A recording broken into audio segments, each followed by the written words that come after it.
बंगाल में 5 चरणों का मतदान पूरा हो चुका है, 3 चरणों का मतदान बाकी है और बीजेपी के तमाम स्टार प्रचारक अभी भी मैदान में कूद रहे हैं और रोड शो रैलियां कर रहे हैं। हमारे साथ है केंद्रीय रक्षा मंत्री राजनाथ सिंह जी, जो इस वक्त आज बंगाल में प्रचार कर रहे हैं। राजनाथ जी, न्यूज़ 18 इंडिया में बहुत बहुत स्वागत है आपका। राजनाथ जी, 5 चरणों में आपने ताबड़तोड़ रैलियां की, हर रोज़ 3 से 4 आपकी सभाएं हुई हैं। क्या पा रहे हैं, जनता का रुझान किस तरफ पा रहे हैं? अब भी चुपचाप कमल छाप है या जनता खुल के आ रही है? डायरेक्ट ट्रेमेंडस रिस्पांस जो है जनता का प्राप्त हो रहा है भारतीय जनता पार्टी को। आप भी चल रहे हैं साथ में, चुनावी रैलियों में देखेंगे कि कैसा रिस्पांस जनता भारतीय जनता पार्टी को दे रही है। और मैं पूरी तरह से आश्वस्त हूँ कि भारतीय जनता पार्टी 2/3 मेजॉरिटी से पश्चिम बंगाल में अपनी गवर्नमेंट बनाने जा रही है। बंगाल में लेकिन काफ़ी माना जाता है कि ममता दीदी का काफ़ी स्ट्रांग होल्ड रहा है। 10 साल से उन्होंने काफ़ी मेहनत करके उन्होंने शक्ति बनाई है। कई कलकत्ता आसपास के इलाके अल्पसंख्यक जो हैं उनके काफ़ी बड़े वोट बैंक हैं, तो उसको कैसे आप लोग डेट पहुंचा पाएंगे? ये बात सच है कि पहले स्ट्रांग होल्ड था, इसमें कहीं दो मत नहीं। यदि स्ट्रांग होल्ड उनका न रहता तो 2 बार उनकी गवर्नमेंट कैसे बनती। लेकिन 10 वर्षों के उनके शासनकाल में जनता के हाथों केवल निराशा लगी है। उनसे जो उम्मीद थी जनता को, जो उनसे अपेक्षाएं थी, उन अपेक्षाओं की कसौटी पर वह खड़ी नहीं उतर पाई है। जनता इस समय निराश है और लोग ये महसूस करते हैं कि इस देश में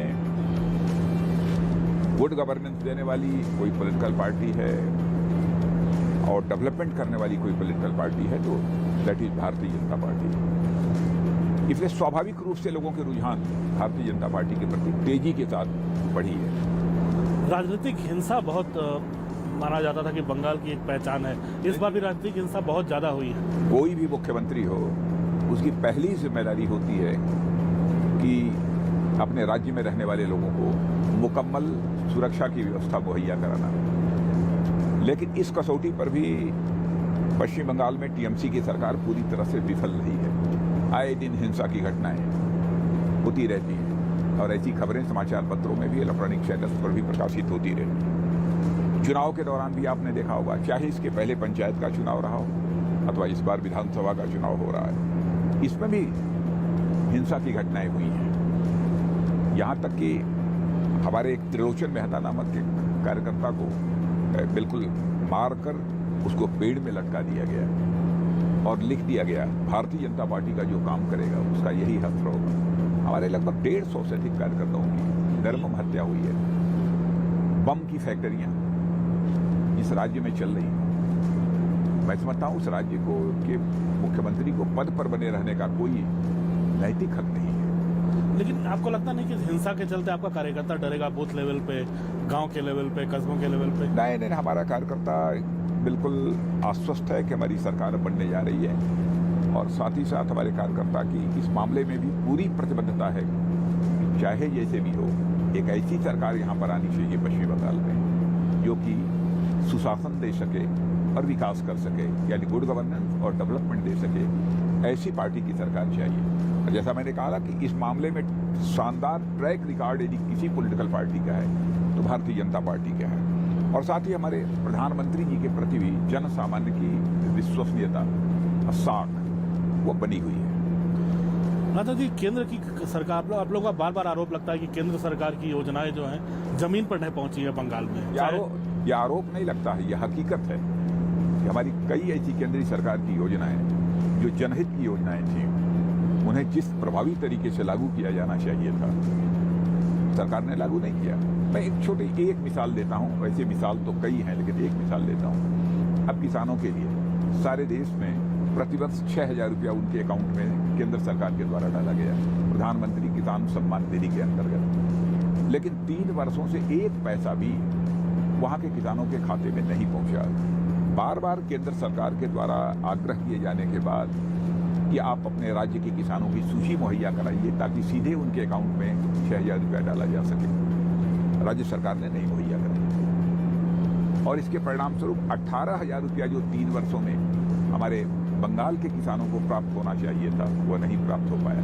हम लोगों ने फैसला किया है, हमारी सरकार बन रही है और सरकार बनने के बाद हम ये 18,000 रुपया हर किसान परिवार के खाते में हम मुहैया कराएंगे। और इसके अतिरिक्त आगे आने वाले वर्षों में भी 6,000 रुपया केंद्र सरकार के द्वारा और राज्य सरकार के द्वारा भी 4,000 रुपया यानी हर किसान के खाते में 10,000 रुपया प्रतिवर्ष मुहैया कराया जाएगा। राजनाथ जी, आप हमेशा राजनीतिक शुचिता की बात करते हैं, आप अब शब्द या ऐसे किसी बयानबाजी से आप हमेशा दूर रहते हैं। आप पहले भी इस तरह के बयान दे चुके हैं कि लोग दूर रहे हैं इससे, लेकिन इस बार देखा जा रहा है बंगाल चुनाव में अब शब्द जो शुचिता है वो नाम की चीज नजर नहीं आ रही है। ममता बनर्जी तक को चुनाव आयोग को बैन करना पड़ा है 24 घंटे के लिए। वही तो मैं कह रहा हूँ कि अब शब्दों का प्रयोग चुनाव के दौरान किसी के बारे में नहीं करना चाहिए।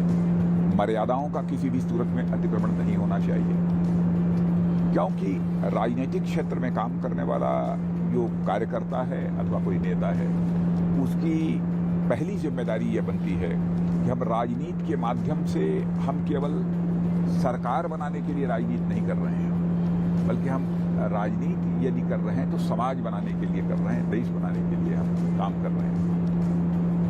इसलिए मर्यादाओं का अतिक्रमण नहीं होना चाहिए। कई बार देखा गया सीआरपीएफ ने और राजनीतिक क्षेत्र में काम करने वाले नेता की यह भी जिम्मेदारी होती है कि जनता को एडुकेट करना, जनता को शिक्षित करना। तो जनता को एडुकेट करने की बात है तो कम से कम जो गलत शब्दों का प्रयोग करेगा, अपशब्दों का प्रयोग करेगा, वह जनता को एडुकेट नहीं कर सकता, उसको शिक्षित नहीं कर सकता है, उसको जागरूक नहीं बना सकता है अपने दायित्वों के प्रति, अपने लोकतंत्र के प्रति। तो चुनाव आयोग का फैसला जो था ममता जी को 24 घंटे बैन करने का, बीजेपी के कुछ नेताओं की खिलाफ कार्रवाई करने का, चुनाव आयोग के फैसले पर टीएमसी के द्वारा सवालिया निशान खड़ा किया जा रहा है। मैं समझता हूँ कि वह एक ऑटोनमस ऑर्गेनाइजेशन है, एक काम, उसके ऊपर इस तरीके से सवालिया निशान खड़ा करना यह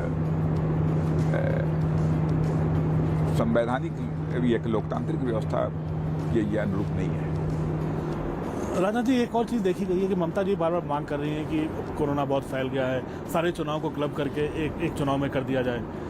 क्या कहना है आप तो केंद्र सरकार? अब इलेक्शन कमीशन जो उचित समझा, इलेक्शन कमीशन ने वो फैसला किया है। इलेक्शन कमीशन के निर्णय पर मैं कोई सवालिया निशान नहीं लगाना चाहता। हाँ, लेकिन सभी को प्रिकॉशन लेना चाहिए।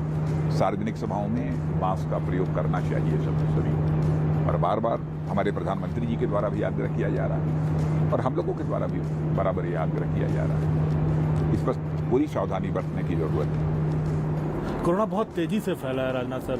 बहुत बड़ी कोरोना महामारी की बहुत बड़ी चुनौती है, जो भी है वो अप्रत्याशित है इस समय।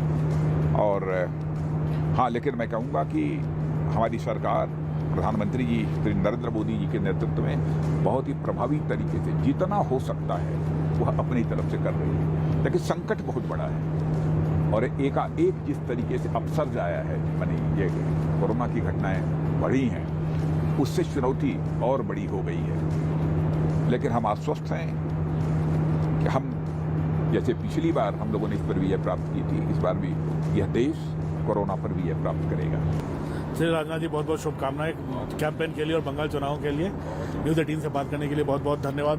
राजनाथ जी, प्रॉपर तरीके से अगर आप देखें तो मास्क पहनकर तैयार है। यहाँ सैनिटाइज माहौल था, इसलिए हम लोगों ने मास्क उतारा हुआ था, लेकिन जब रैलियों में उतरेंगे तो हम देखेंगे कि रक्षा मंत्री खुद जनता के सामने मास्क पहनकर खड़े हैं। कैमरामैन राकेश नेगी के साथ अमिताभ सिन्हा, न्यूज़ 18 इंडिया।